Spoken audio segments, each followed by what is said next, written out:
सबसे पहले मैं कुछ तथ्यात्मक बातें कहना चाहता हूं, उसके बाद में हम अपनी मूल बातों पर शुरू करेंगे। ये है कि भारतीय जो मिथक पात्र है, उन मिथक पात्रों की विशेषता यह है कि वो मिथक पात्र विकसित होते रहते हैं, एक उतने ही नहीं रहते जितना पात्र एक आता है, और इसमें शताब्दियां लग जाती है किसी चरित्र का निर्माण करने में। और कृष्ण के चरित्र का इतना विकास हुआ है और इतना फैलाव है, और अगर उसको संपूर्ण कृष्ण चरित्र को अगर हम देखने की कोशिश करें कैसे कैसे समय पे किन किन रूपों में दिखाई देता है, तो हमें बड़ा आश्चर्य होता है कि एक पात्र इतने रूप विविध रूपों में कैसे हो सकता। तो एक तो इस बात को हमें कृष्ण कथा की बात करते समय और सूरदास की भी बात करते समय हमें इस बात का ध्यान रखना होगा कि कृष्ण बहुत विकसित पात्र है भारतीय मिथक साहित्य का।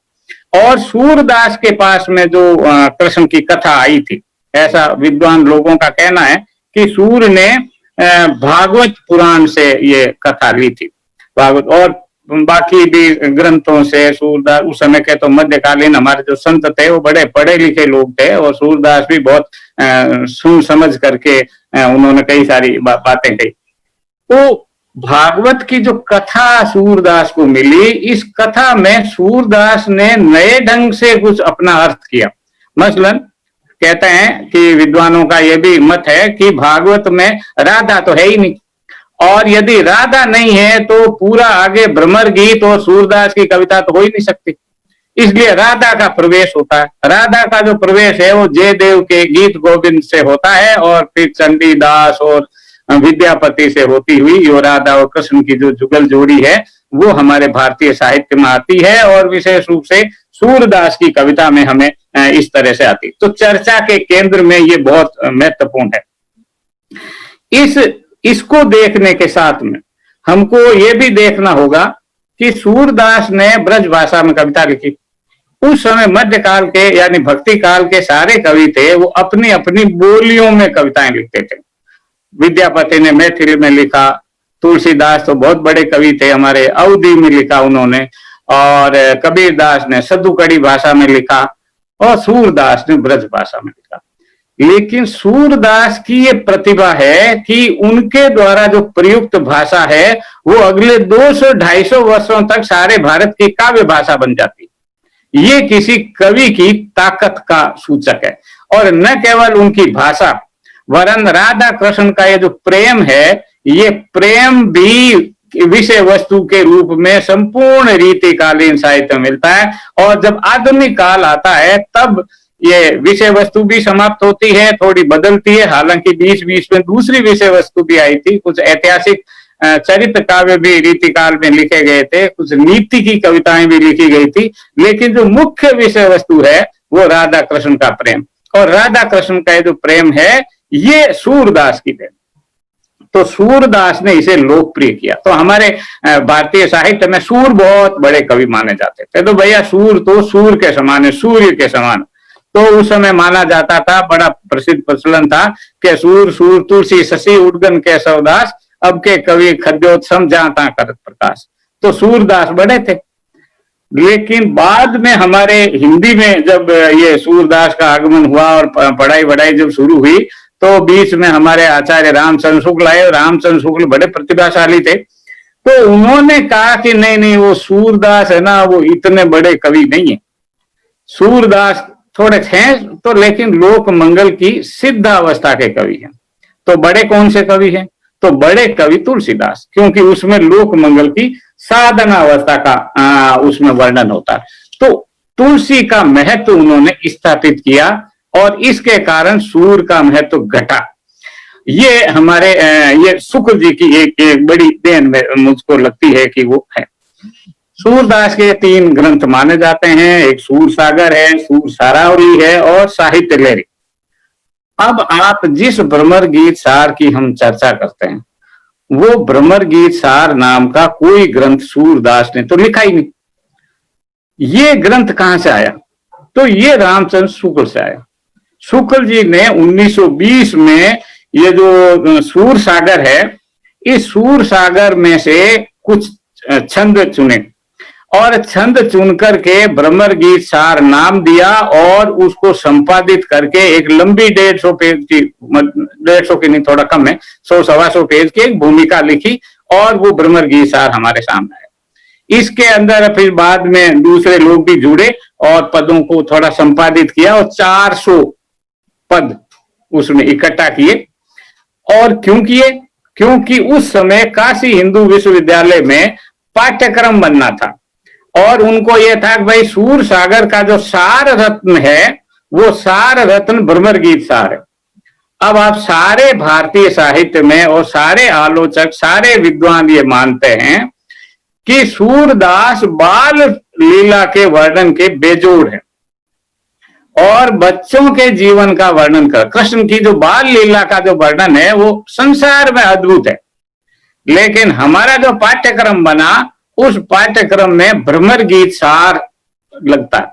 1920 में ये पुस्तक पाठ्यक्रम में आई और उसके बाद में आज तक इस पुस्तक में कोई परिवर्तन नहीं हुआ। हम बाल लीला का वर्णन नहीं पढ़ा था, हालांकि मैंने भी जब ईपीजी पाठशाला का पाठ्यक्रम बनाया था तो मैंने भी भ्रमर गीत सार को रखा। ये भ्रमर गीत सार जो वर्णाश्रम धर्म की स्थापना का एक तार्किक आधार देता है और शुक्ल जी जो है वो कहीं न कहीं अपने अंदर से वर्णाश्रम धर्म के समर्थक थे, इसको कहने में कोई संकोच नहीं होना चाहिए। लेकिन वो सूर का महत्व जानते थे और कबीर का भी महत्व जानते थे, अपने से विरोधी कवियों का भी महत्व देते थे, लेकिन इसका महत्व इसलिए था। और ये सारे भारत के विश्वविद्यालयों के जो पाठ्यक्रम करने और निर्माण करने वाले जो लोग हैं उनकी मानसिकता को ये सूट करता है और इसलिए ये भ्रमर गीत सार कभी हटता ही। इस भ्रमर गीत सार को हमें अलग ढंग से समझने की जरूरत है और इसलिए मेरा कहना यह है कि भ्रमर गीत सार सिर्फ सूरदास की रचना नहीं है, ये सूरदास की है और साथ ही साथ आचार्य रामचंद्र शुक्ल की है और हम सब लोगों की इसके अंदर कुछ न कुछ थोड़ी बहुत सहमति लगी हुई है और इसी सहमति के कारण ये है। मतलब जैसे मान लो तुलसीदास की एक किताब पाठ्यक्रम में नहीं रहती। अब कभी अयोध्या कांड लगा देते हैं रामचरितमानस का और कभी विनय पत्रिका लगा देते हैं, रामचरितमानस लगाते ही नहीं। लेकिन सूर में कोई परिवर्तन नहीं होता। थोड़ी बहुत कोशिश की थी लेकिन वो कोशिश भी जो है वो काम नहीं आई और अंततः ये हुआ कि नहीं, ये जो है इसी पुस्तक को हमें पाठ्यक्रम में रखना चाहिए। अब ये भ्रमर गीत सार को जरा समझने की कोशिश करें। इन 400 पदों में क्या होता कि ये प्रारंभ में इसमें होता है कि कृष्ण जो है वो कुछ बातें वचन अपने कहते हैं और वे उद्धव को वृंदावन भेजते हैं। तो मथुरा से ये वृंदावन जाते हैं। 11 पदों में गिना था मैंने, तो 11 पदों में नंद और यशोदा को और सभी गोपियों को वो संदेश देते हैं, जाके उनको समझाते हैं। फिर एक छंद में पद में कुब्जा भी अपना संदेश देती है और उसके बाद में उद्धव जो है आ जाते हैं गोकुल में और फिर 2-3 पदों के बाद में वो गोपियां बोलने लगती और वो बोलती जाती रुकती नहीं। बेचारे उद्धव को तो बोलने नहीं दिया जाता और वो फिर मथुरा चले जाते हैं। 300, 350, 400 पदों में गोपियां बोलती रहती है, उद्धव सुनते रहते हैं और उसके बाद उद्धव चले जाते हैं और जाकर के कृष्ण को के सामने अपना वापस संदेश सुनाते हैं और फिर वापस कृष्ण जो है आकर के और वो गोपियों के लिए कहते हैं भाई उद्धव ब्रज मोहि विसरत नहीं। शुक्ल जी ने इस कथा का सार दिया है, तो मैं चाहता हूं कि उस सार को पढ़ लिया जाए कि शुक्ल जी ने कहा कि ये है क्या उद्धव भ्रमर गीत सार। तो शुक्ल जी ने लिखा, श्री कृष्ण अक्रूर के साथ कंस के निमंत्रण पर मथुरा गए। वहां कंस को मारकर अपने पिता वसुदेव का उद्धार किया। इस बीच में कुब्जा नाम की कंस की एक दासी को उसकी सेवा से प्रसन्न होकर उन्होंने अपने प्रेम की अधिकारिणी बनाया। जब अवधि बीत जाने पर भी वे लौटकर गोकुल न आए, तब नंद, यशोदा और सारे ब्रजवासी बड़े दुखी हुए। उन गोपियों के वीर्य का क्या कहना है जिनके साथ उन्होंने इतनी क्रीड़ाएं की थी। बहुत दिनों पीछे श्री कृष्ण ने ज्ञानोपदेश द्वारा गोपियों को समझाने बुझाने के लिए अपने सखा उद्धव को ब्रज में भेजा। उद्धव ही को क्यों भेजा? कारण यह था कि उद्धव को अपने ज्ञान का बड़ा गर्व था। प्रेम या भक्ति मार्ग की वे उपेक्षा करते थे। कृष्ण का उन्हें गोपियों के पास भेजने में यह अभिप्राय था कि वे उनकी प्रीति की गूढ़ता और तन्मयता को देखकर शिक्षा ग्रहण करें और सगुण भक्ति मार्ग की सरलता और सुगमता के सामने उनका ज्ञान गर्व दूर हो। उद्धव के ब्रज में दिखाई पड़ते ही सारे ब्रजवासी उन्हें घेर लेते हैं। वे नंद यशोदा में से संदेशा के चुकने के उपरांत गोपियों की ओर फिरकर कृष्ण के संदेश के रूप में ज्ञान चर्चा छेड़ते हैं। इसी बीच में एक भौरा उड़ता फिरता गोपियों के पास आकर गुनगुना लगता। फिर तो मानो गोपियों को उसी भ्रमर को संबोधित करके जो जी में आता है, खरी खोटी उल्टी सीधी सब सुना चलती है। इसी से इस प्रसंग का नाम भ्रमर गीत पड़ा। कभी गोपियां उद्धव का नाम लेकर कहती है, कभी उस भ्रमर को संबोधित करके कहती है। विशेषतः जब परुष और कठोर वचन मुंह से निकालना होता है, श्रृंगार रस का ऐसा सुंदर उपालंब काव्य दूसरा नहीं है। ये रामचंद्र शुक्ल ने संक्षेप में उसकी जो कथा है, उस कथा के बारे में आपको बताया। अब ये ऊपर से अगर आप इसके ढांचे को देखो तो ये उद्धव और गोपियों के संवाद की तरह से ये दिखाई देता, और जिसमें गोपियां अपने कृष्ण से प्रेम का इजहार करती है, अपनी पीड़ा का वर्णन करती है। कृष्ण ने कितना दुख दिया था, कितनी परेशानी हुई थी, और अभी तो हमारी क्या परेशानी है, और राधा कितनी परेशान है, और ये गाय कैसी दुखी है, और ये माता यशोदा का क्या हाल है, और गाय तो वहां जाती है जहां कृष्ण ने उसको दुहा था या बांधा था, ये करा था, और हम गोपियों की ये स्थिति है। तो अपनी पीड़ा का वर्णन करती है और इसका वर्णन करती है कि कृष्ण ने हमको कितना परेशान किया कि इसके कारण हम दुखी हैं, मन ले जोग पठावे। लेकिन ये पूरा काव्य एक दार्शनिक काव्य, ये इनके प्रेम व्यापार से जुड़े हुई शिकवे शिकायतों की कविता नहीं है, वरन एक दार्शनिक काव्य। और इस दार्शनिक चीजों को मूल को देखने की जरूरत है। और इस दृष्टि से अगर आप देखें तो भक्ति काल का जो केंद्रीय प्रश्न है, वो केंद्रीय प्रश्न इस भ्रमर गीत में अभिव्यक्त हुआ। केंद्रीय प्रश्न क्या था? केंद्रीय प्रश्न ये था कि ईश्वर का स्वरूप कैसा है। ये प्रश्न नहीं था कि ईश्वर है कि नहीं, ईश्वर है। सारे भक्ति काल के कवि ये मानते हैं कि ईश्वर है। तो ईश्वर के अस्तित्व के बारे में भक्ति काल के कवि कोई बहस नहीं करते। वो सिर्फ बहस इस पे करते हैं कि उसका वो रूप कैसा है ईश्वर का स्वरूप, और निर्गुण है या सगुण है। अब इस प्रश्न को अगर आप जिस तरह से सेटल करते हो, उसी से आपका आगे की सारा दर्शन प्रकट हो जाता। मसलन अगर आप ये मानते हो कि ईश्वर जो है सगुण है, तो आप उसकी मूर्ति बनाते हो, फिर उसकी मंदिर स्थापित करते हो, फिर मंदिर में एक पुजारी होता है, फिर पुजारी की व्यवस्था होती है, और सारा का, और फिर उसके बाद में चूंकि मंदिर का पुजारी और ये सब ब्राह्मण होता है, तो इसलिए ब्राह्मण श्रेष्ठता की तरफ आप जाते हो, और इस तरह से धीरे धीरे वर्णाश्रम को सामाजिक स्तर पर आप स्वीकार कर देते हो। और इसीलिए जितने भी बड़े ज्ञानी गुणी और जो समाज का जो उच्च वर्ग है, वो सगुण भक्ति का, और हिंदुस्तान में जो निम्न जातियां थी या बहुजन जातियां थी, वो निर्गुण संप्रदाय को मानती थी।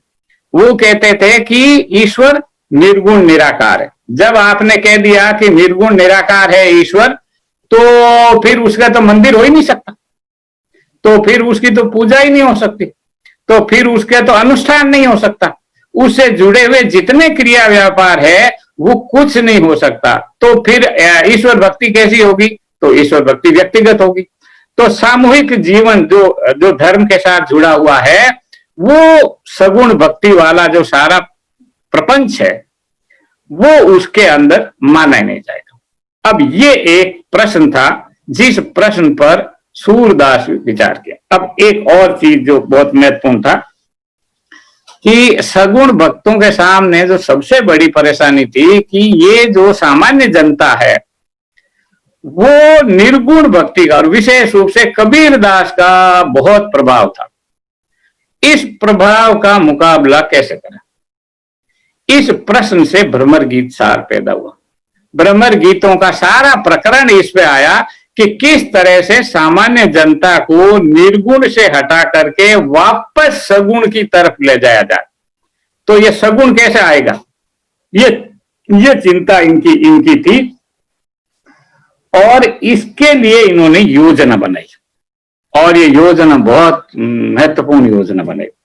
योजना ये बनाई कि सूरदास तो मैंने कई बार लगता है कि मध्यकाल के जो भक्त संत हैं, हम तो उनको ऐसा ही मानते हैं भाई, आजकल के जो पाठक और विद्वान जो होता है ना, जो उसमें टीवी में बहुत बहस वहस करते हैं, उनको तो लगता है कि जीवन की बहुत सारी उनको बारीक जानकारी, लेकिन हमारे सूरदास जो कलाकारियां करते हैं वो तो समझ में नहीं आता। वो उतना उस स्तर पर पहुंचने में मुझे कई बार लगता है कि आपको भी थोड़ा समय लगेगा। सूरदास ने क्या किया, सूरदास ने बहस के पात्र बदल दी। अब पात्र बदला तो जो शास्त्र का जो ज्ञाता था, जो पंडित था, जो विद्वान था, उसको तो बना दिया निर्गुण और योग मत का समर्थक। और जो निरक्षर सामान्य जनता थी, अहीर की छोरियां, एक तो लड़कियां वैसे ही कम समझती रहती है तो उनको पता नहीं होता जीवन जगत का, पुरुषों को तो मध्यकाल में भी ज्यादा होता था, कहा इनसे भोली तो और कहां मिलेगी भाई आपको। तो जो सबसे भोली जनता थी, सबसे जो नादान जनता थी, उसको बना दिया उन्होंने सगुण भक्ति का।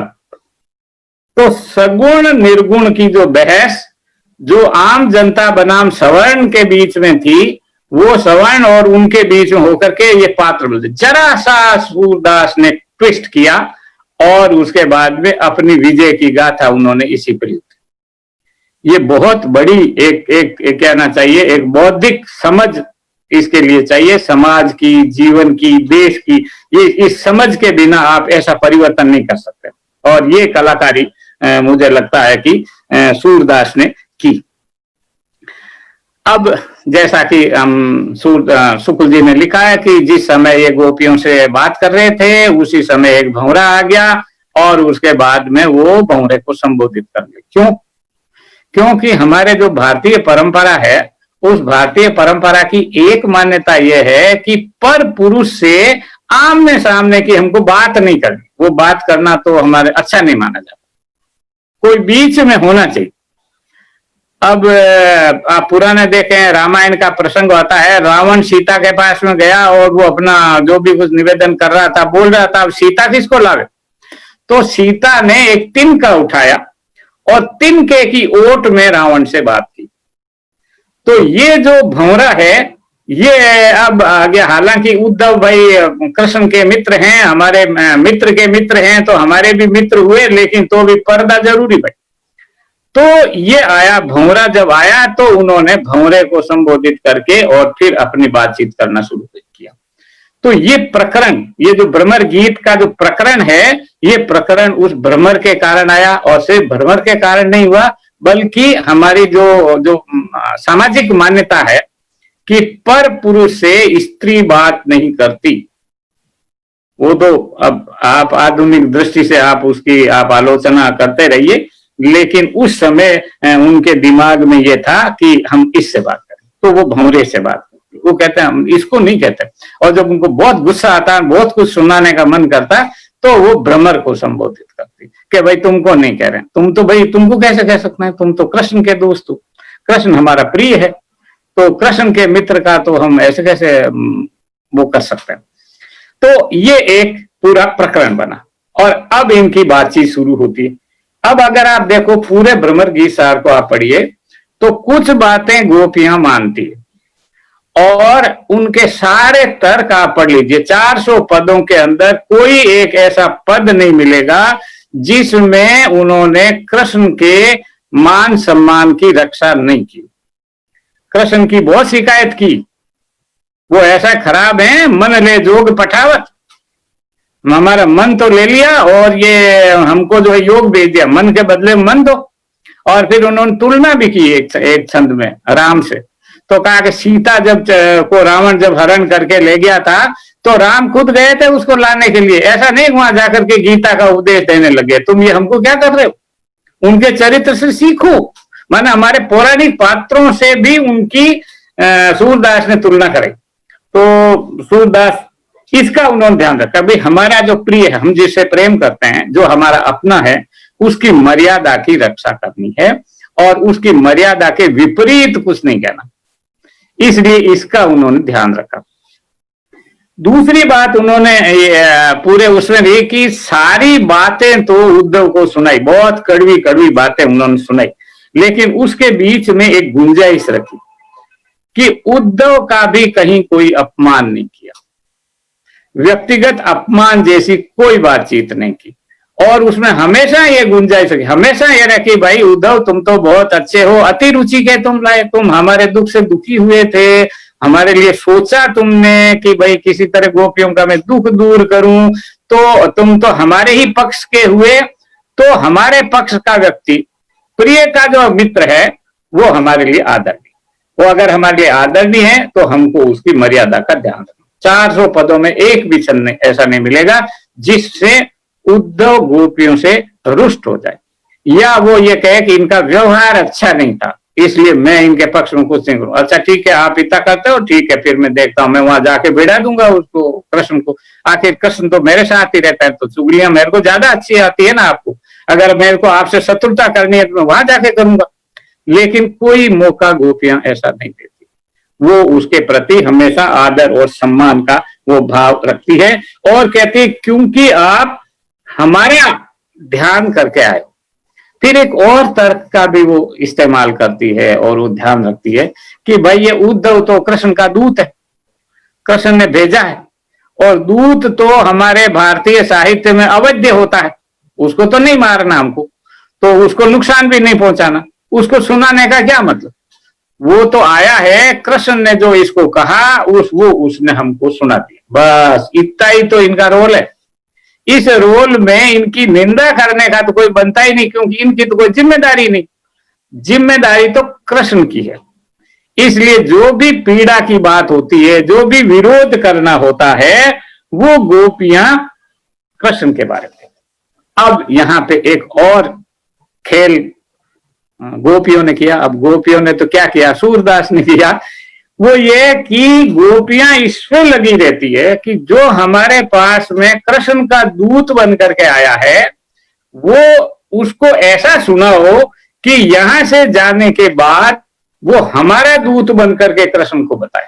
क्रॉस, वो इसका जासूस उसका जासूस वाला जो मामला चलता है आधुनिक युग में, वो जो जासूसी तंत्र के अंदर जिसका इस्तेमाल किया जाता है, तो उसको गोपियों ने उस समय में, माने सूरदास तो 1400-1500 ईस्वी के अंदर हुए थे, और उस समय, और गोपियां तो अनपढ़ थी ना, वो तो निरक्षर थी, अहीर की छोरियां, तो अहीर की छोरियों ने ये स्कीम लगाई कि ये व्यक्ति, इसलिए इसके मन में हमारे प्रति ममता भाव जागृत हो, ये हमारे तर्कों से हमारा विरोधी नहीं होना चाहिए, इसलिए हमको इसके साथ कर्कश तरीके से बात नहीं करनी, इसकी निंदा करके और फिर पुचकार देना, बिलग जन मानो उद्धव प्यारे, बुरा मत मानना भाई उद्धव, ये क्या है तुम्हारा, सारी बात कहते हैं। लेकिन फिर वो कहते ये है क्या तुम्हारे मथुरा, ये मथुरा काजल की कोठरी, जो आवे तो कारे, तुम कारे सुख कारे, कारे मधु घुमारे, वहां से जो भी आता वही काला, तुम भी काले, अक्रूर आया था वो भी काला, और ये भंवरे आए ये भी काले, सारे वहां काजल की कोठरी है क्या वहां पे, ऐसे कैसे तुम लोग आ रहे हो। तो इतनी निंदा की, लेकिन फिर भी उद्धव के मन में अपने ममता जगे। ममता किससे जगती है, ममता हमेशा दर्द से जगती है। अगर आप रोगे तो, अगर आप सारे टाइम अपनी वीरता के ही गीत गाओगे, हमको तो बहुत ज्ञान अकल है और तुम क्या हमको आकर के बताते हो, भाग यहां से, तो वो चला तो जाएगा लेकिन वो आपका दुश्मन बनेगा।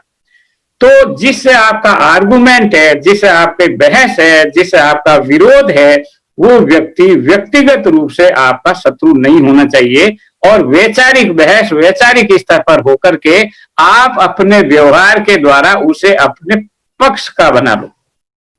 ये बातचीत की कला, ये गोपियों की कला है।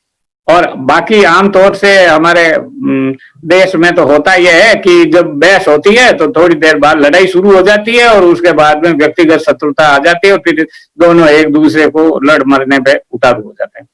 इस गुंजाइश को नहीं रखते गोपियां, इस गुंजाइश को बचा के रखती है कि कुल मिला करके तो ये उद्धव जो है वो हमारा है, और ये वापस जाकर के हमारा काम करेगा। तो और एक और चीज, अपनी गरिमा का ध्यान रखती है, उसका कोई अपर हैंड नहीं। अपना जो दर्द बोलती है सच्चा बोलती है, कोई लिहाज नहीं करती। कृष्ण के बारे में भी बोलती है, कोई लिहाज नहीं करती, लेकिन फिर भी वो एक चीज रख लेती है, बचा लेती है। और मुझे लगता है कि ये जो बचा लेने का जो तरीका है, ये गोपियों का अपना तरीका सूरदास ने किया, अद्भुत तरीके से किया। वो तो बहुत इस मामले में मुझे लगता है कि बड़े कवि। अब आप देखिए, माने आप सब, मैं मान के चल रहा हूं कि हिंदी में शायद ही कोई ऐसा व्यक्ति हो पढ़ा लिखा जिसने एमए की कुछ किताबें पढ़ रखी हो, साहित्य सृजन में लगा हुआ हो, जिसने सूरदास और ब्रह्मर की सार तो सब पढ़ ही रखा है। तो ब्रह्म के सार की कुछ पंक्तियों को उद्धृत करके और उनका अर्थ करने का तो कोई मतलब नहीं। मान के चलते हैं कि आपने पढ़ा है, जानते हो, तो हम उसी से जुड़ी हुई बातें आपको बताते हैं। अब क्या है, उद्धव जब गोकुल आता है तो उद्धव भी मन में सोचता है, कृष्ण भी मन में सोचते हैं, आप भी पाठक भी मन में सोचते हैं कि भाई उद्धव बड़ा है, ज्ञानी, बहुत समझदार, प्रकांड पंडित है, शरीर की नाड़ी तंत्र की, इसकी उसकी, योग की सब चीजें उसको आती। और गोपियां तो अनपढ़ है, नादान है, भोली है, उनको कुछ समझ में नहीं आता। और चूंकि उनको समझ में नहीं आता इसलिए वो दुखी हैं। अब उसका दुख दूर करने के लिए कृष्ण ने भेजा कि भाई हमारी पुरानी प्रेमिकाएं हैं, बहुत परेशान हैं, तो उनका दुख तुम जाके दूर करो, थोड़ा समझाओ भैया अब राजकाज करना होता है, मेरे को बहुत सारे काम है, मीटिंग शीटिंग कुछ लेनी पड़ती है, तो तुम कहाँ पीछे पड़ी हो, तो भूल जाओ, अपना कुछ और दिमाग लगाओ, समझाओ जाकर के उनको। तो वो समझाने के लिए आता। अब आप देखिए, जो समझाने के लिए आता है वो बड़ा होता है, सिंपल है, और जिसको समझना होता है वो छोटा होता है। तो उद्धव भी इस उसमें आया था कि मैं एक उपकार करने के लिए आया हूं, मैं तुम्हारी मदद करने के लिए आया हूं, तुम पीड़ित और परेशान हो, मैं तुम्हारा दुख दूर करने के लिए आया हूं, तो मैं बड़ा हुआ। तो और तुमको मेरी बात सुननी चाहिए, मनन करना चाहिए, विचार करना चाहिए, मैं समझदारी से भरी हुई बात तुमको कहता हूं। और ये जो रिश्ता होता है ये छोटे बड़े का रिश्ता हो गया। तो जब ये आया तो गोपियों ने कहा भाई ये तो कुछ जमा नहीं मामला। तो सबसे पहले गोपियों ने जो किया उद्धव के साथ कि ये जो असमान रिश्ता है उसको परिहास के द्वारा हटा करके और ये बता दिया कि तुम बड़े और हम छोटे, ऐसी कोई बात नहीं, उल्टा तुम नादान हो। उद्धव नादान है क्योंकि उद्धव ने तो प्रेम ही नहीं किया।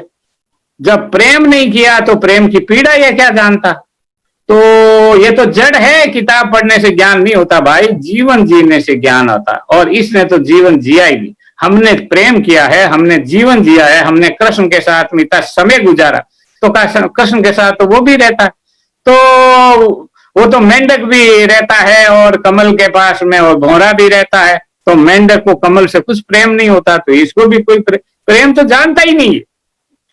तो जब आप किसी विषय को नहीं जानते तो आप उपदेश कैसे दोगे, किस हैसियत से दोगे। इसलिए गोपियां पूरे भ्रमर गीत में उद्धव से मार परिहास करती है, और परिहास बड़ा ही जनतांत्रिक भाव है। आप किसी से मजाक कर दो, मजाक उड़ा दो, व्यंग नहीं, व्यंग में तो चोट होती है, परिहास में आप आदमी को छोटा साबित कर देते हो, या और कुछ नहीं तो बराबर का साबित कर देते हो। तो गोपियों ने जो पहला काम किया वो ये कि भाई तुम बड़े नहीं, दूसरा ये किया कि तुम छोटे हो, तुमको आता नहीं।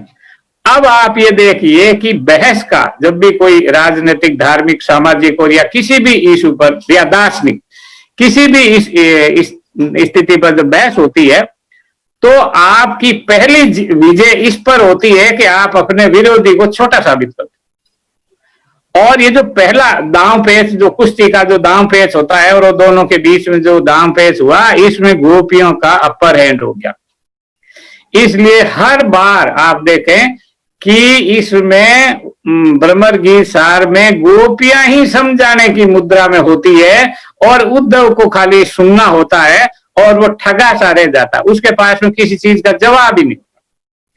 तो तर्क तो उसके बाद, पहली बात यह कि भाई तुम छोटे हो, इसलिए तुम इस भ्रम का निवारण कर दो कि तुम बहुत बड़े और समझदार हो और हमको तुम समझा सकते हो, ये सब तुम्हारे बस का नहीं, हम हमारा समझ लेंगे, तुमको भी ज्यादा आता वाता है। अब ये जो अनुभवहीनता है, इस अनुभवहीनता के कारण उद्धव भी जो है वो एक समान भूमिका पर आ जाता। अब ये हुआ कि अक्षम तो है, जिसको कहना चाहिए शब्दातीत मनोवैज्ञानिक संघर्ष जो बहस में होता है, उस बहस में गोपियां जीत जाती है कि भाई हम अनुभवी हैं, हम कृष्ण से प्रेम करती हैं। और बराबर एक बात और कहती है, कृष्ण हमारे लाख ब्याह करो रखो 10 कुब्जा अंत कान हमारो, कान हमारा, जब हमारा है वो पप्पू, हमारा है बच्चा, तो हम उसके बारे में जो भी कहें हमारा अधिकार है। तो तुम कृष्ण की वकालत करने वाले कौन होते हो? तुम क्या कृष्ण को जानते हो? कृष्ण को तो हम जानती हैं। तो ये एक तरह से कृष्ण को भी उद्धव से छीन करके, उद्धव की मित्रता से छीन करके वो अपनत्व का रिश्ता अपने पास ले आती। और उसके बाद का जो सारी बहस आप देखोगे तो वो इसी तरह की अपने को दिखा। तो अब ये उद्धव आया क्या है ये उद्धव, क्यों आया? तो गोपियों ने तरह तरह से इसकी व्याख्या की। उद्धव ने नहीं कहा, गोपियों ने कहा। तो कहा कि ये तो जो उद्धव है वो व्यापारी है, अपने योग मत को बेचने के लिए आया है, माने आइडियोलॉजी बिकाऊ है। ये तो हमारे विचारकों ने 15वीं 16वीं शताब्दी के अंदर कह दिया था, जो 20वीं शताब्दी में और 21वीं शताब्दी में आजकल हम आइडियोलॉजी बेचते हैं, विचारधारा बिकने का काम भी करती है, मार्केटिंग भी उसकी होती है। तो उद्धव का आयो घोष बड़ो व्यापारी, ये व्यापारी बनकर के आया। और व्यापारियों का काम यह है कि वो ओछा तोलता है, खोटे बाट रखता है, गलत सामान दे देता है और वो जनता को लूटता है। ये जो व्यापारी की जो इमेज है, व्यापारी जो समझदारी करता है, उस समझदारी पे गोपियों ने बड़ा वर्णन किया कि भाई शुरू से ही हमको तो पता था कि तुम तो ओछा तोलते, हम इतनी अच्छी चीज, हमारे प्रिय सगुण प्रेम को तुम्हारे इस खोटे काले कड़वे चीज से क्यों लें? वह अमृत फल है हमारा। तो प्रेम तो बहुत अच्छी चीज होती है, स्वादिष्ट होती है, मीठा होती है, जीवन के अनुभव के हिसाब से होती है, और तुम हमको ये क्या बता रहे हो? तो ये तुम्हारा हम व्यापार वाला मामला है, और व्यापार में जो तुम कर रहे हो वो तुम सही नहीं कर। अब उसके बाद में ये भी कि वो आप जो है ना सूदखोर की तरह से आप आए हो, और सूदखोर जो है वो व्यापारी भी तुम नहीं हो, तुम तो दूत हो, व्यापारी तो बैठा कृष्ण। तो वो तो ले गया, अक्रूर ले गया मूल, तो सूर मूर अक्रूर ले गए, ब्याज निबेरे तो उद्धव, ये तो ब्याज लेने के लिए आया। अब आप देखिए ब्याज क्या हुआ सब। तो कृष्ण तो स्वयं मूलधन थे, उस मूलधन को अक्रूर जी ले गए। अब क्या हमारे पास क्या बचा? हमारे पास बची कृष्ण की स्मृतियां, हमारे कृष्ण की याद, कृष्ण का अनुभव, और हम उनको जो प्रेम करती हैं वो प्रेम। अब हमारे मन से इस प्रेम को हटाने के लिए, हमारी स्मृतियों को हटाने के लिए, हमें स्मृति विहीन करने के लिए ये व्यक्ति हमारे पास आया है। तो सूर मूर अक्रूर ले गए, ब्याज निवेरत ऊदो, ऊदो जो है इस ब्याज को लेने के लिए आया। अब ये किसी ने नहीं, मतलब उस समय नहीं सोचा होगा कि ये जो प्रकरण, एक छोटा सा प्रकरण जो मैं शुरू में बताया था, तो उसकी ऐसी व्याख्या कर सकते हैं कि वो स्मृति लेने के लिए आया है। गोपियों का ये तर्क है। अब एक और उन्होंने कहा कि और कृष्ण तो हमारे हैं, और कृष्ण प्रेम करते हैं, प्रेम करने वाला कोई धोखा वोखा नहीं देता, वो अभी भी करते हैं। होगी कुछ व्यस्तता, आ रहे हैं नहीं आ रहे हैं, जो भी कुछ है बेचारे काम कर रहे हैं। और ये है उनका दोस्त, और दोस्त के नाम पे तो एकदम धब्बा है। तो ये क्या करता है, सारे टाइम कुछ बकबक करता रहता, बोलता रहता, और ये निर्गुण ब्रह्म की कुछ बातें कहता रहता है। कृष्ण इसको मानते नहीं, और भी इसका क्या करें, परेशान हो गए। तो कहा कि इसका दिमाग ठीक करने के लिए इसको गोकुल भेज दूं, और गोपियां इसको ठीक कर देंगी, ऐसा कृष्ण गोपियों को लगा। तो कृष्ण ने क्या किया होगा, अब इमेजिन कर रहे हो कि चूंकि ये उनको निर्गुण ब्रह्म की बातें सुना करके परेशान कर रहे थे, तो कहा कि इसको किसी और काम में लगा दो। तो कहा जा तू वहां जाकर के उनको देख, तब तक मैं अपना कुछ राजकाज में करता हूं। तो टालने के लिए इसको भेजा, पागल हो गया था, टाला। फिर एक और कि इसको भेजा तो कहीं और था, लेकिन ये तो कहीं गलत जगह आ गया, इसको पता ही नहीं कहां जाना चाहिए। वो यहां किस लिए आया भाई? तो यहां आया, गलत आया। और फिर क्या है कि जब आया तो कृष्ण को तो पता था, इसलिए गोपियों ने एक छोटा सा वाक्य लिखा कि सूर्य श्याम जब तुम्हें पठाए तब नेकऊ मुस्काने। उन्होंने जब तुमको गोकुल भेजा होगा तो धीरे से हंसे होगे। तुमने देखा वो हंसी? देखी कि नहीं देखी? हम तो यहां बैठे बैठे देख रही हैं, तुमने वो हंसी देखी कि नहीं देखी? तो वो इसका मतलब यह है कि तुमको भेजने वाले जो कृष्ण हैं वो भी तुम्हारे काम को कोई बहुत गंभीरता से नहीं ले रहे थे। उसको, कृष्ण को पता था कि तुम्हारी यहाँ पर दुर्गति होने वाली है, और तुम्हारी दुर्गति कराने के लिए कहा जा भैया उनसे, गोपियों से भीड़ करके आओ।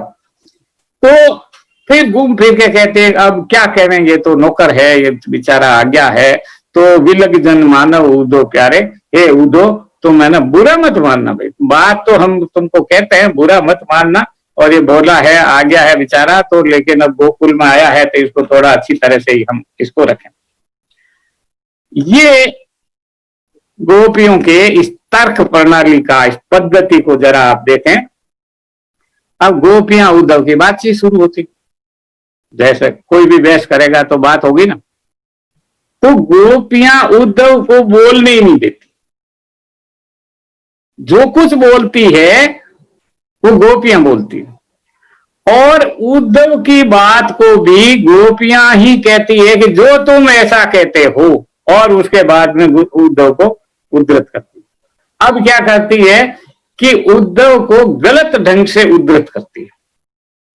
ये बहस का, विवाद का एक बड़ा भारी, बहुत ही कहना चाहिए कि ये प्रचलित है कि आप ऐसा करते हो जैसा कि आप कहते हो। उसने नहीं कहा बेचारे, आप खुद ही कह रहे हो। तो जिसको हम कहते हैं कि डिस्टॉर्टेड ट्रूथ, आप विकृत करके चीजों को उद्धृत करते हो, और पीछे नहीं, सामने सामने। मतलब साहस तो यह है कि सामने सामने क्या, तुमने कहा ना कि वो ऐसा होता है निर्गुण और रंग रूप रेखा, नहीं ऐसे को तुमने कभी देखा क्या? या निर्गुण कौन देश को वासी कहाँ है भाई, उसके माँ बाप कौन है, क्या बताओ मैं हमको। तो उद्धृत करती है गोपियों। उद्धव जो भी बात कहना होता, मतलब उद्धव के मत को हम पाठक के रूप में कैसे जानते हैं कि उद्धव क्या करने के लिए आया? हम जानते हैं गोपियों के माध्यम से, और गोपियां उनको गलत ढंग से उद्धृत करती है। पहले उसको गलत ढंग से उद्धृत करती है और फिर उसको दार्शनिक रूप से, तार्किक रूप से उसे गलत साबित करती है। अगर उद्धव को अपनी बात कहने दी होती तो उद्धव थोड़ा बेहतर तरीके से कहता, कबीर से कहलवा देते। कबीर कहते थे ना निर्गुण ब्रह्म की बात, गोरखनाथ से कहला देते, लेकिन उद्धव से तो, उद्धव को तो बोलने ही नहीं दिया। पूरे भ्रमर गीत में एक दो छंदों के अंदर वो और लंबा लंबा एक उद्धरण सूरदास ने दे दिया कि भाई निपटा दो इसके दर्शन को एक बार, तो इसको ऐसा नहीं लगना चाहिए कि मैं तो आया और मैंने तो कुछ कहा ही नहीं। तो एक बार वो लंबा बोल गए, बहुत काफी बड़ा छंद है वो, और उसके बाद में फिर गोपियां जो शुरू होती है तो उसे बोलने नहीं। तो बहस का ये भी एक अच्छा तरीका है जो आज तक चलता। अभी भी हम लोग राजनीतिक, धार्मिक, चाहे वो सामाजिक जब बहसें करते हैं तो उसमें हम दूसरे को गलत ढंग से उद्धृत करके और फिर उसको गलत साबित कर देते हैं, और उसी को कहते हैं भाई, जैसे होता है ना चुगलियां। चुगलियां जो होती है वो क्या होती है? चुगलियां जो है वो सच जैसी प्रतीत होती है। आप जो उद्धृत करते हो वो उसका कथन जैसा प्रतीत होता है, लेकिन वो उसका कथन होता नहीं। ये बड़ा बारीक सा भेद होता है। तो ये आपको, सामने वाले को ये विश्वास दिला देते हो कि आप ठीक ही कह रहे हो, जबकि आप ठीक नहीं कह रहे होते। लेकिन गोपियां, और दूसरा ये कि फिर जब कोई बोल रहा होता है जो जल्दी जल्दी बोलने लगता है, तो फिर आप उसको चुप कैसे करो? तो आप चुप कर नहीं सकते। तो और फिर तो न्याय करने का हक तो कवि का था, तो सूरदास को तो उसे चुप ही रखना था। तो सूरदास ने गोपियों को भी बोलने दिया और ये दायित्व उनको दे दी। और फिर जोग की निंदा करते हैं, जोग सुनो हम अति दुर्लभ और बहुत वैसा होता है, ऐसा होता है, तो भस्म लगाओ शरीर पे, ये करो वो करो, सिंगी रखो, मुद्रा रखो, ये जितने भी योग मत से जुड़े हुए आइटम थे उन सब का वो वर्णन करके और उसको समाप्त करते। एक और चीज अगर आप देखें पूरे भ्रमर गीत में, भ्रमर गीत दार्शनिक काव्य है, दार्शनिक बहस है, बड़ा महत्वपूर्ण मुद्दा है। इस मुद्दे पर, इस बहस पर हमारे आगे आने वाला जो भारतीय समाज है उसका इतिहास तय होना है। बहुत महत्वपूर्ण था ईश्वर के स्वरूप संबंधी बहस।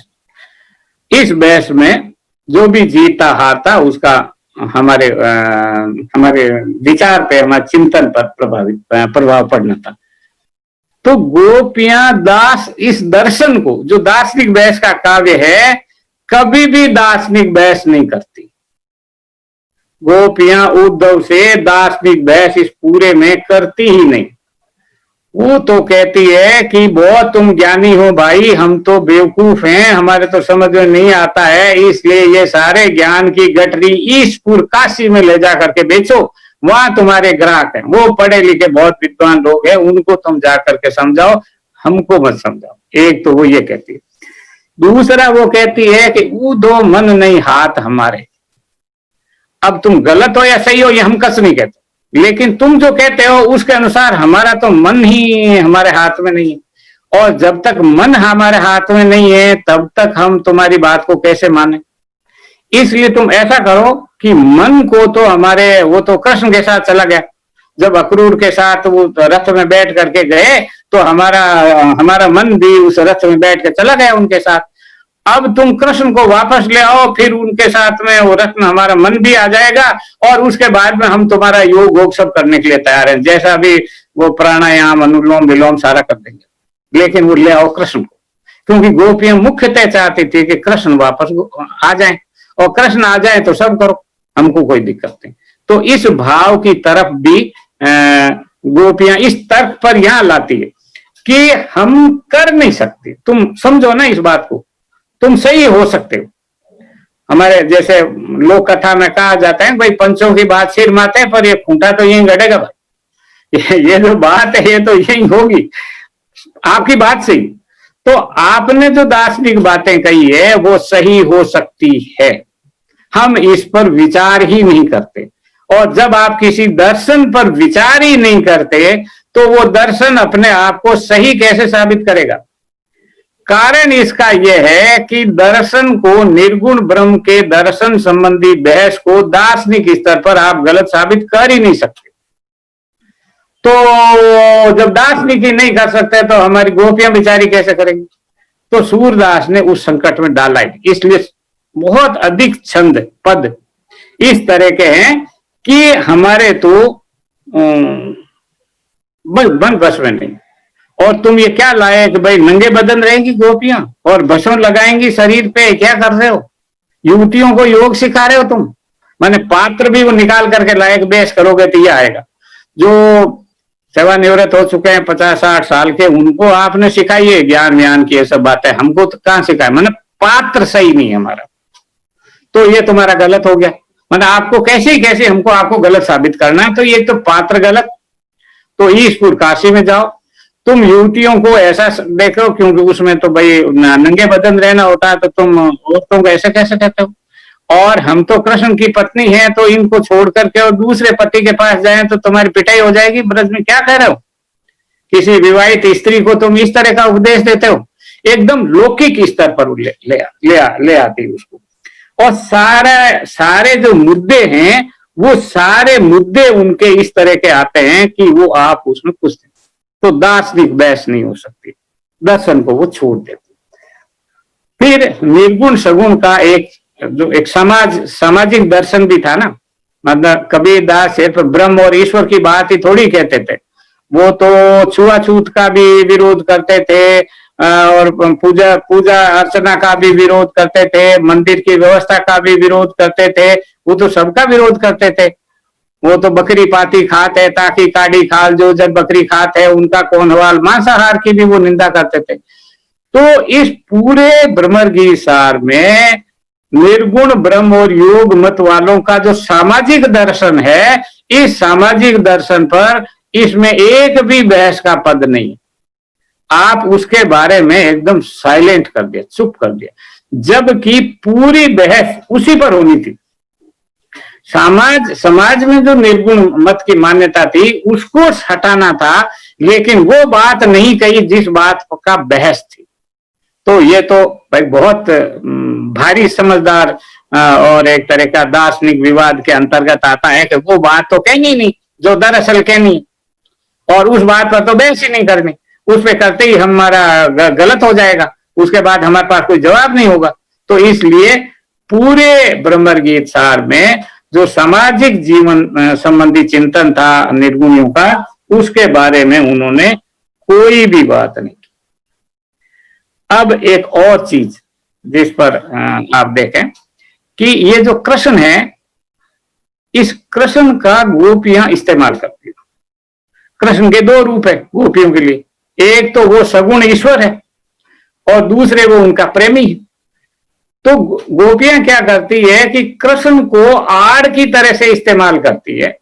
जब वो उनको लगता है कि दर्शन वाला पलड़ा हमारा कमजोर पड़ रहा है, तब वो प्रेमी कृष्ण को आगे कर देती है। और जब इधर वाला होता है, प्रेम वाले में थोड़ा कुछ समझाने बुझाने की कोई बात आती है, तो फिर वो सगुण भक्त जो है वो कृष्ण को ईश्वर के रूप में आपके सामने प्रसिद्ध। तो बहस में वो अपना स्थान बदल लेती है। और ये बड़ा महत्वपूर्ण होता है। आप आक्रमण कहां करोगे? आपने आक्रमण जिस जगह किया वहां पर आप हो ही नहीं, आपने तो जगह बदल दी। आपने तो तीर चलाया या बम चलाया या जो कुछ आपने चलाया, और जिस जगह जाना था वहां पर आपका शत्रु है ही नहीं, वो तो चला गया दूसरी जगह। तो दूसरी जगह चला गया तो उसके तो लगी ही नहीं, तो लगी नहीं तो आपका अस्त्र बेकार गया। और उद्धव के सामने कोई पास में कोई आड़ नहीं, उसका जो निर्गुण ब्रह्म है तो वो निर्गुण ही है और निर्गुण की ही वो बात करते हैं, व्यक्तिगत रिश्तों वाली कोई बात नहीं करते। तो गोपियों ने इसका भी इस्तेमाल किया और उसको बना दिया कि आड़ हमारे कितनी काम आती है, उस काम की तरफ भी उन्होंने जिक्र किया। फिर वो क्या करती हैं, सारी बहस वह सब होती है, सब करने के बाद में वो एक उपालंब काव्य का भी ये लक्षण, उपालंब देती, उलाना देती। अब उपालंब का क्या फिलॉसफी? उपालंब के अंदर यह होता है कि हमें दुख दिया, हमें हमारे अपने व्यक्ति ने दुख दिया, जिससे हम प्रेम करती हैं उसने हमको दुख दिया, और हम उस दुख का प्रतिरोध करते हैं, हम बताती हैं कि हमको तुमने दुख दिया। माने जिसको हम उपालंब देते हैं उस हम झगड़ा नहीं करते, हम चाहते हैं कि हमारा जो पुराना प्रेम संबंध है वो पुराना प्रेम संबंध वापस बन जाए, इसलिए हम उपालंब देते हैं। हम दूसरे को गलत साबित करने के लिए नहीं डरते, हम उसके अंदर भी ममता जगाने की कोशिश करते हैं। तो कृष्ण का उपालंब दे रही कि तुमने क्या किया हमारे से, मन ले जोग पठाए, मन लेकर के तुम जोग पर भेज दिया हमारे पास में, ये तुमने क्या किया, ये तुमको ये नहीं करना चाहिए था। क्या किया माने यही खत्म हो गया था, लेकिन आगे अर्थ है तुमको ये नहीं करना चाहिए था, तुमको हमें इतना दुख नहीं देना चाहिए था। पहले तो इतना प्रेम किया, उतना लाड लडाया, और कहां क्या क्या तुमने हरकतें की वो सब बताया, और अब उसके बाद में तुम हमको छोड़ के चले गए, बताया भी नहीं, छोड़ के चले गए। तो अब तुम आओगे कब हमको ये भी नहीं पता। तो हालांकि शुक्लजन का 3-5 किलोमीटर मथुरा से वो था और गोपियां चली जाती, वो क्यों नहीं गई? तो वो तो एक गरिमा और उसकी एक दूसरे की बात थी, लेकिन वो नहीं जाती। अब सारे समय वो क्या कहते कि भाई निर्गुण मत में क्या है, अव्यावहारिक है, समझ में नहीं आता। कह रहा है कि ध्यान लगाओ, मुद्रा करो, फिर यहाँ पे वो करो, फिर सुषुम्ना नाड़ी जागृत करो और वो ब्रह्मदत्त कमल आएगा, फिर उसमें ये होगा, और शरीर के अंदर की ऐसी ऐसी योगिक क्रियाएं करो। अब योगिक क्रियाएं समझ ही नहीं आती, और वो तो गुरु मुख के बिना वो समझ में नहीं आएगा, तब ऐसा गुरु लाओ, ऐसा समझाओ, बहुत मुश्किल है, बड़ा जटिल है, ये सब होगा नहीं।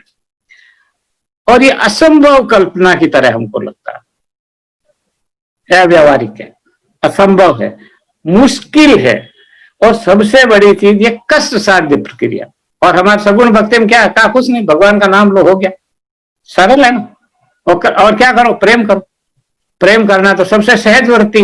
तो इन्होंने कहा कि नहीं, अगर आप प्रेम करते हो तो प्रेम से उल्टा चलो, मुक्त हो जाओ, आप भाव से विरोध की स्थिति में जाओ। तो ये सब की वो विरोध करती, दर्शन के स्तर पर सिर्फ इतना ही कहती है कि वो जो निर्गुण है, वो निर्गुण की सारी जो प्रक्रिया है, वो योग की जो सारी प्रक्रिया, दार्शनिक प्रक्रिया है, वो समझ में नहीं आती, वो कष्ट साध्य है, वो हमसे नहीं होती, हम कमजोर हैं, हमारा मन हमारे पास नहीं है, इसलिए भाई तुम्हारी बात तो ठीक है लेकिन हम ही कमजोर हैं, इसलिए हम इसको नहीं करने जा रहे। यहां पर वो लेकर के आते।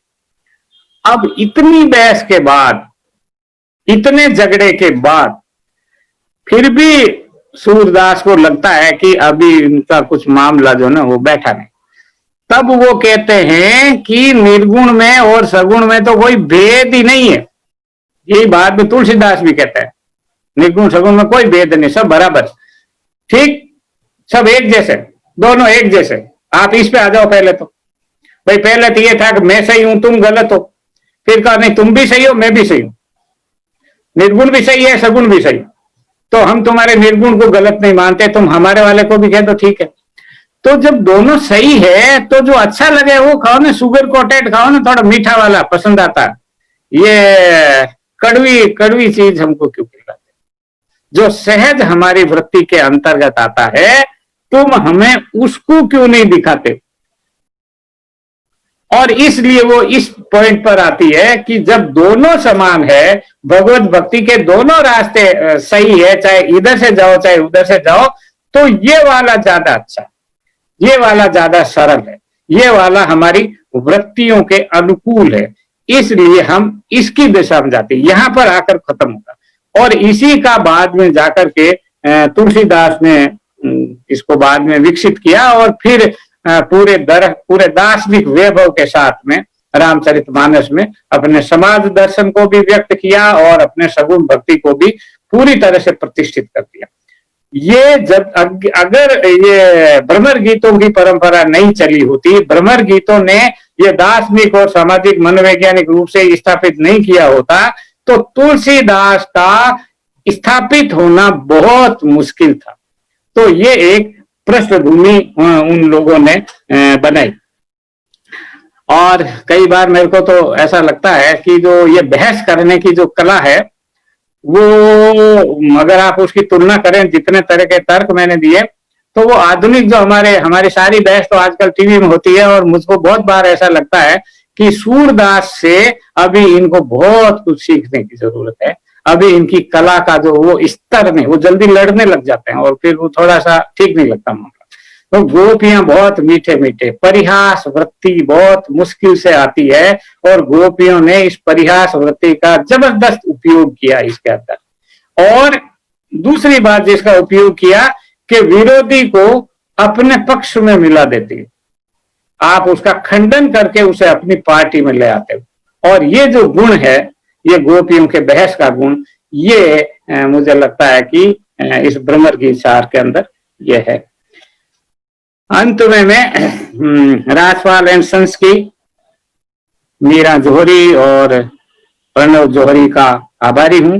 प्रणव ने सारा ये तकनीकी मामला सेट किया और मुझे थोड़ा अच्छी तरह से वापस पढ़ा दिया इस तकनीक का इस्तेमाल कैसे करें। तो मुझे आमंत्रित किया और आप लोगों ने सुना। तो आप सबका, और बहुत सारे मित्र मेरे आए होंगे, और वो प्रश्न तो मैं कोई देख नहीं पा रहा हूँ, पता नहीं उस दूसरे वाले के अंदर अगर आए होते हो तो। वैसे आमतौर से मैं जब बोलता हूँ तो मैं कहता भी हूँ कि उसमें प्रश्न होते नहीं है, उसमें उनकी बात होती है, तो वो एक अलग उनका है। तो बहुत बहुत धन्यवाद आपका कि आप मेरे साथ जुड़े और भ्रमर गीत का नए ढंग से हम लोगों ने पाठ किया। जिस भ्रमर गीत की रचना सूरदास ने की और जिसे आचार्य रामचंद्र शुक्ल ने स्थापित किया और जिसे हमारे विश्वविद्यालय इसे अभी लगातार चलाए चल रहे। नमस्कार, धन्यवाद आपका।